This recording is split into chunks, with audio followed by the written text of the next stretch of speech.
Hey there, and welcome back to the TBHVJ journal. The last couple of editions of the journal, we kind of focused more on the skinning rack series, but with this one I want to return back to our hunting camp series that we had done before that. This is more or less a bonus hunt that I did from the Killin tree down at our family place in Webb County before I met up with Michaela and Jake to hunt with Mom and Glenn at the MMR there in LaSalle County. So we pick up the action early Friday morning.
I drew back and my mask was in the way, but I finally was able to get a shot through the peep sight. I think I made a really good shot on it. There's blood just spraying on that cactus right there. Yes! It's so cold. Michaela and I were here last week and hoping to see that buck, and he never showed up. A group of hogs came in early this morning, and they didn't stay around very long. They came in right at daylight. In fact, it wasn't even really quite daylight yet. But then they left, and then I had a small 8-point that came in, and then he kind of got spooked for some reason and kind of ran back off in the brush for just a minute. I don't think it was anything that I did. He just, something at the feeder spooked him. The mature buck that I was looking for came in, and he spent so much time under the feeder. He pretty much cleaned up the feeder before he jumped out of the feeder pen. another spike, and that smaller buck stayed out on the road.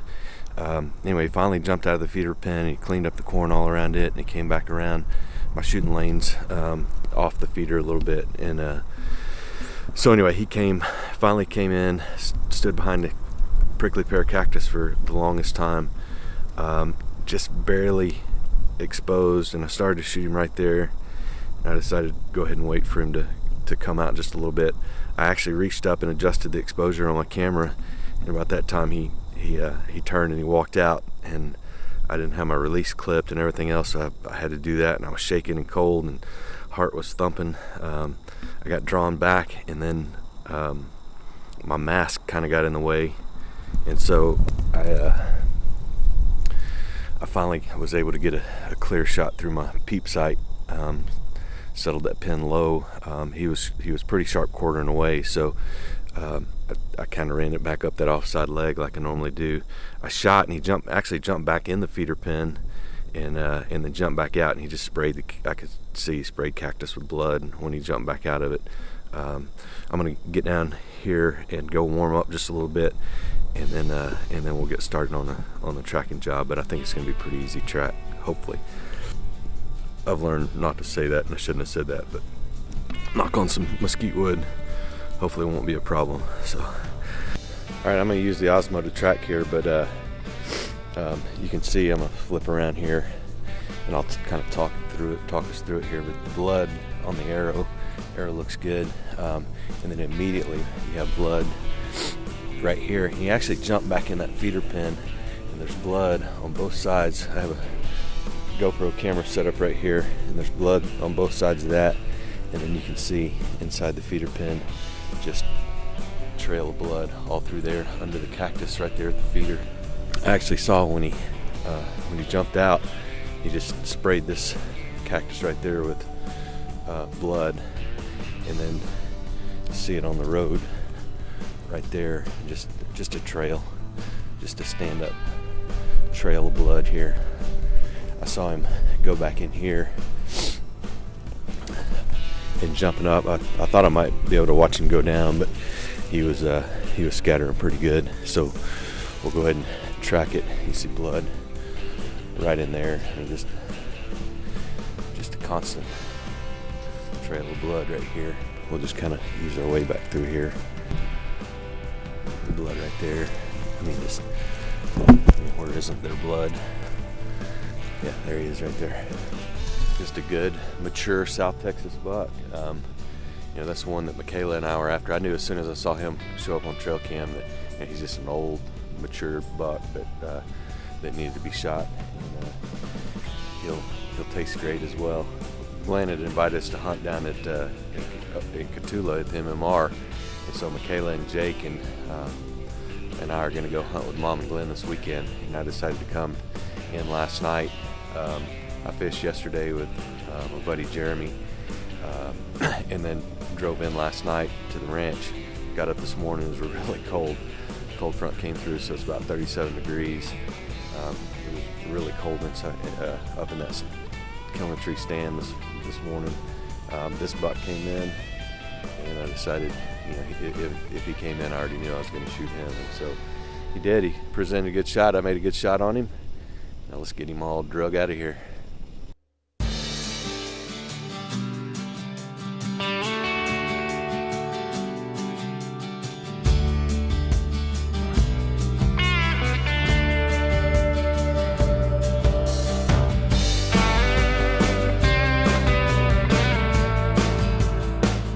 As expected, after seeing the shot and the blood spraying as he was leaving, it wasn't a difficult track at all.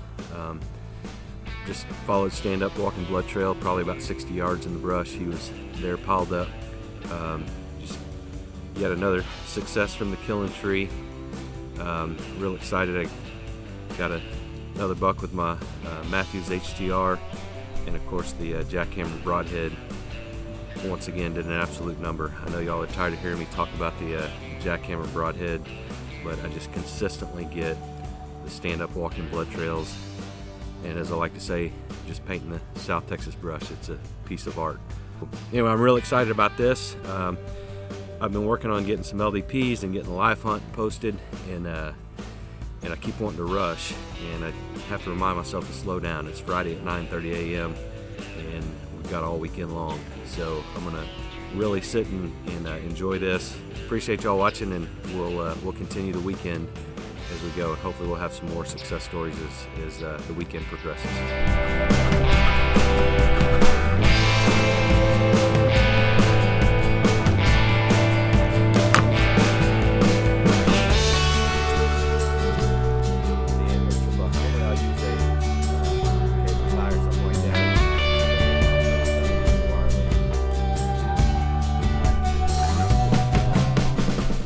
Alright, so this is a setup over at the Killin tree. That's obviously the Killin tree back there, and I'm standing at the end of the shooting lane. Tree stands about 4 feet or so. The base of it in the tree. I've had real good luck just being obscured by the branches of the tree. This is my shooting lane. Typically I'll corn back over here and shoot back in this way, and just had real good luck with that over the years. It's changed a lot. Cactus grows, other kind of stuff grows, and so it has changed quite a bit.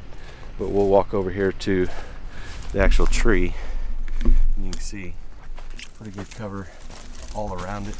And then so I'm standing here at the base of the tree. The base of the stand is right here.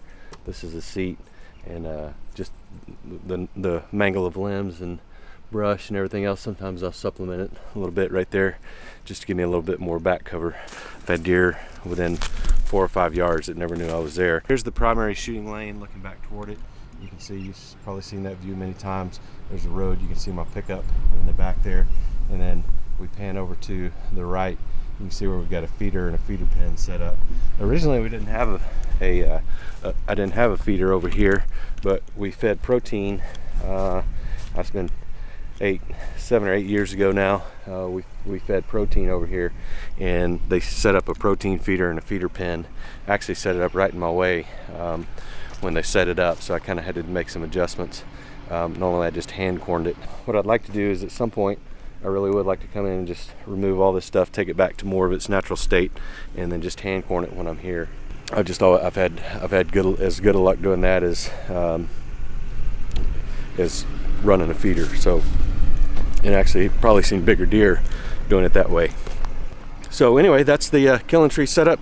You can see the sendero right here runs both ways. The pond that I shoot ducks on is just right over the ways there, probably a couple 100 yards out, 300 yards maybe. So just right there, and it's a nice setup. Love spending time here, as you might imagine.